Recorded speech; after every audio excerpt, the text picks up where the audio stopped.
Sounds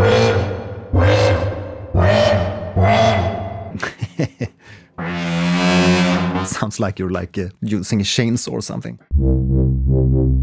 Hi, I'm Taz here and welcome. Today we're checking out the Seashell from Instro. The Seashell is a semi-modular synth, so it's gonna be quite easy to get around if you're new to synthesizers, but it also gives you the options for various routings if you're more into sound sculpting opportunities. I met up with the nice people at Instro at the Superbooth 2025 and I was very intrigued by the Seashell because of the semi-modular design and very quick workflow. And since I already own the Make Noise O-Coast, which is another semi-modular synth. So in today's video we're gonna break down some of the details here and check out some sound design opportunities with the Seashell and see what kind of music and sounds we can make with this semi-modular synth. A quick disclaimer, I did receive the Seashell for free from Instro. That said, they have no say over my content here on YouTube or get to see this video before I post it on my YouTube channel. Right. So first out, some of the specifications. The Seashell is a 2-oscillator sawtooth core analog voltage controlled synthesizer. There's an analog controlled wavefolder, analog controlled filter. You have FM control separate for both the oscillators, and the good thing about the semi-modular synth like this is that it's pre-patched, so oscillator 1 will be FM'd from oscillator 2, and oscillator 2 is by default FM controlled by oscillator 1. But we can of course patch different signals into the FM of each oscillator. There's also a very handy digital effect included, which is a kind of a stereo diffuser or delay/reverb.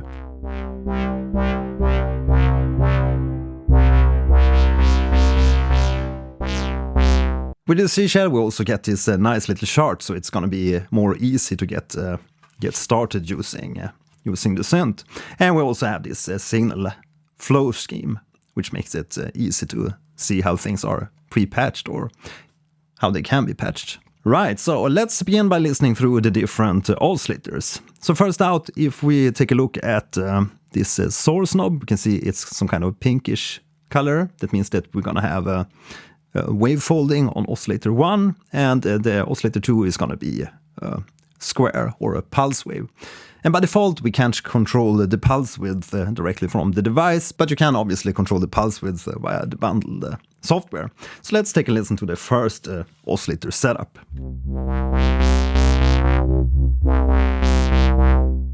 Next up, we can flip the source, and then we get to the second oscillator, which is going to be 2 sawtooths.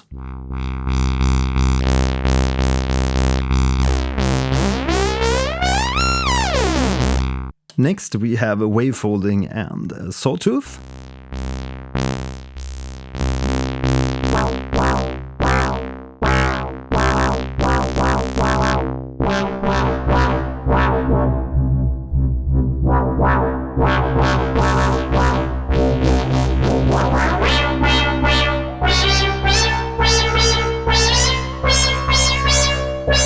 After that you get the sawtooth on oscillator 1 and a square on oscillator 2.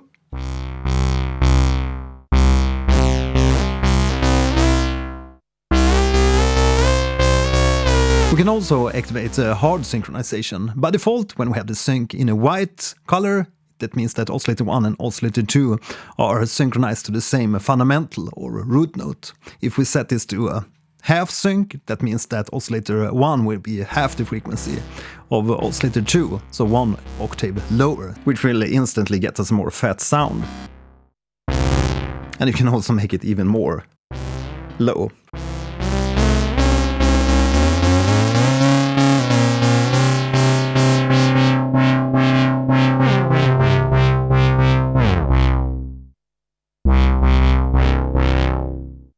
Okay, let's take a listen to the next oscillator setup, and that's gonna be oscillator 1 is this wavefolded.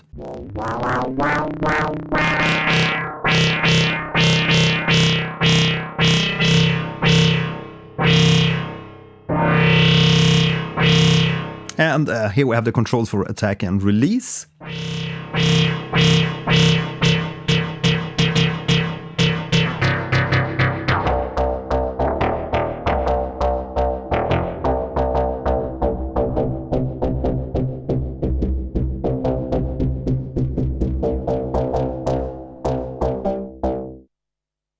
And after that one, we get the sawtooth on oscillator 1.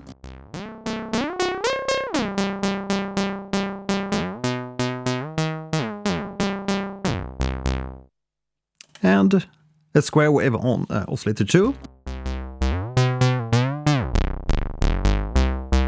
And it's important to point out that the wave folder is affecting oscillator 1. So it's not going to be audible now if we change this. Because we have this set to only the second oscillator, which is that pulse wave. So we need to have the first oscillator active to be able to hear the wave folding. And to the right side here, we can see that we can also patch the outputs from oscillator 2. If we look at the lower section here, controls or inputs outputs for oscillator 2, and then the top region for inputs and outputs of oscillator 1. So we can output the square wave or a sawtooth or a triangle from oscillator 2. And we can also output the signal after the low pass filter and the wave folder separately from the top region. So you could easily patch after the wave folder to the input of the FM of oscillator 2. So let's go back to the start here, where we have the wave folder, the oscillator, and also the pulse wave.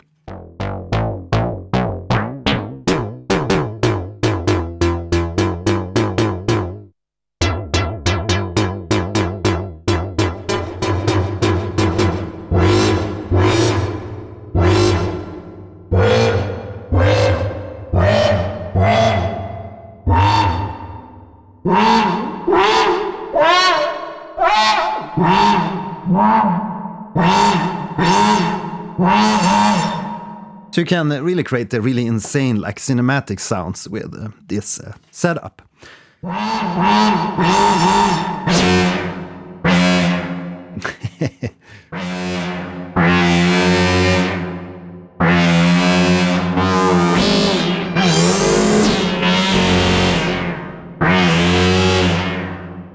Sounds like you're using a chainsaw or something. But let's get back into more normal oscillation land. Right, so with this knob we can control how much the attack release envelope affects the filter, and with this knob below the wave folder we can control how much the envelope affects the wave folder.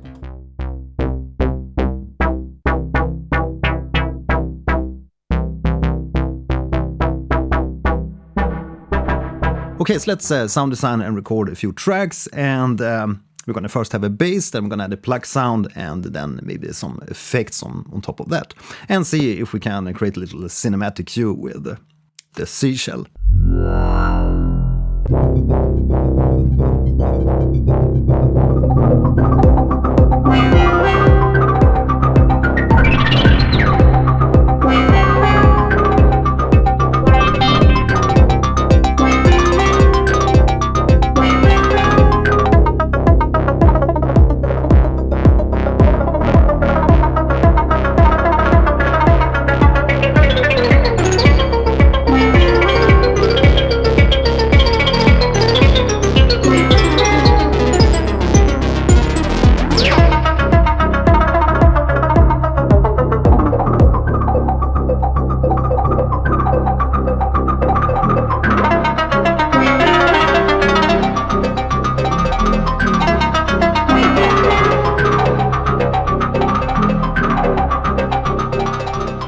The Seashell also comes with a bundled software, and it's a VST3 plugin, so you can also load it in any kind of music application, like Bitwig Studio in this case.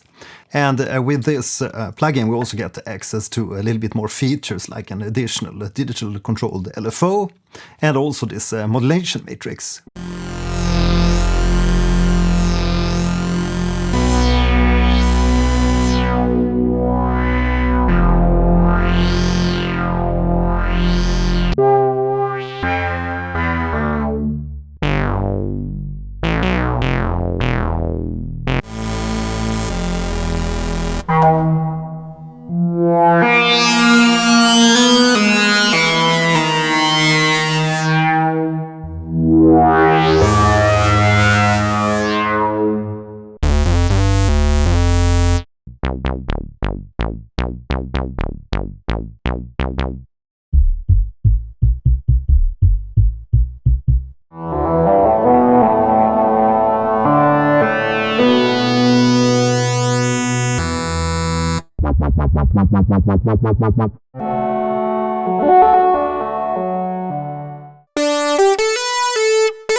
Right, so let's bring this all together, and I really had fun playing with this seashell, and as you heard, many of the sounds are quite cinematic and definitely very high-end crispy. And I really feel that the wavefolding here in combination with the routing that we can do here and with the excellent instantaneous FM controls, it really leans towards cinematic kind of sounds rather than just regular basses or simple pads. In the package you also get all the kind of cables you need. You get this small 3.5mm to regular telecables if you need to connect the headphones output to your speakers, and you also get the USB-C cable to hook it up with your computer, and also this MIDI DIN adapter from mini MIDI to this regular 5-pin, and also two patch cables. I think it's also important to point out that while it reads attack and release on the hardware, we can actually change this to behave as an attack, decay and release, and that way the release knob will behave as both the decay and release, so it will control the decay with the release at the same time. Yeah, so I had plenty of fun with this one, and it's really great that we have a stereo diffusion or a digital effect on board, because it can become very dry, and it might be hard to hear how a synth will sound in a musical context or within your track, because you often add like delays and reverbs and stuff, and I feel that this is like a sweet spot when it comes to an effect, because if you have it like in these lower settings, it will behave more of like a diffusion delay, and then when you increase this to be like max or around max here, it will behave more like a reverb, as you probably heard in my examples. So it's really nice to have this kind of little stereo effect on board, which you don't have on a device like the Ocoast. Now, while there is a digital LFO that you can access via the software, I really wish it was available from the hardware unit too, because sometimes you just want at least one extra LFO to control different parameters. But as I mentioned, you can also flip this oscillator to become an LFO. But yeah, sometimes you want both the oscillators and an extra LFO to control different parameters. But aside from that, we can always use these extra outputs and these other outputs and feed back into the FM of some of the oscillators. And you can come up with really cool sounds that way. The Seashell, as you can see, is a quite small synth, small desktop synth, compared to the Ocoast, which is a little bit bigger, but on the other hand, it might be a little bit more fiddly to reach these different controls. The build quality of the Seashell feels very sturdy, and it's metallic, feels a bit heavy in the hand. The knobs here are all plastic, and some of these have like a snapping point when you set them to the initial value. And the default setup on the Seashell without using any cables is really great, because as I mentioned, the oscillators are already pre-patched for FMing or frequency modulating each other, which is a really nice thing. Just flip on the frequency modulation and increase a little bit of depth, and you instantly have a FM going. But that said, there's plenty of points here to patch to either your larger modular system or patching the device itself. And you also have an extra port here on the backside for CV input, which is an assignable CV. Right, so finally let's talk a little bit about price, because I see a lot of comments here on my YouTube channel regarding price on the different gear and stuff that I try out. Now, some people like to compare stuff with used stuff and like the second-hand market, but I feel that that's not real like a good comparison. The price of the Seashell at the moment of making this video, this is June 9, 2025. The price is $719 at Thomann. And as comparison, the OCOAST goes for $545. And if you want something in like the cheaper range for a monophonic synth, you can go for something like the CR8 Audio East Beast, which goes for $228, and the Dreadbox Hades for $285.